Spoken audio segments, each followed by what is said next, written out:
Hello guys, welcome to ఎలాంటి trader YouTube channel. ఈరోజు day 5 topic వచ్చేసి ఫిబొనాచి టూల్ని ఎలా యూజ్ చేయాలో ఈ వీడియోలో డిస్కస్ చేద్దాం. ఫస్ట్ ట్రేడింగ్ వ్యూలో ఏదైనా ఒక గ్రాఫ్ని సెలెక్ట్ చేసుకోండి.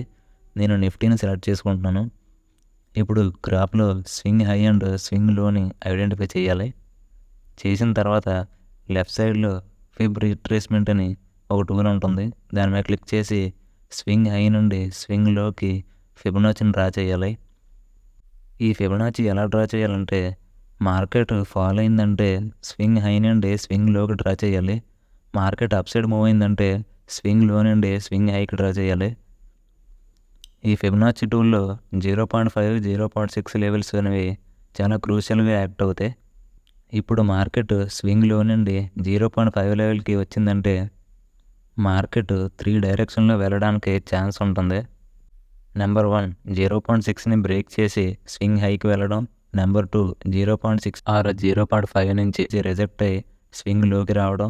నెంబర్ 3, 0.6కి 0.5కి మధ్యలో కన్సాలిడేట్ చేసి సెల్లర్స్ని బయర్స్ని ట్రాప్ చేయడం. ఒకవేళ మీరు డ్రా చేసిన ఫిబొనాచిలో 0.6, 0.5 లెవెల్స్ని క్యాండిల్స్ రెస్పెక్ట్ చేయట్లేదు అనుకోండి, 50 మినిట్స్ టైం ఫ్రేమ్లో వేరే స్వింగ్ హైని ఐడెంటిఫై చేసి ఫిబొనాచిని ఎక్స్టెండ్ చేయండి.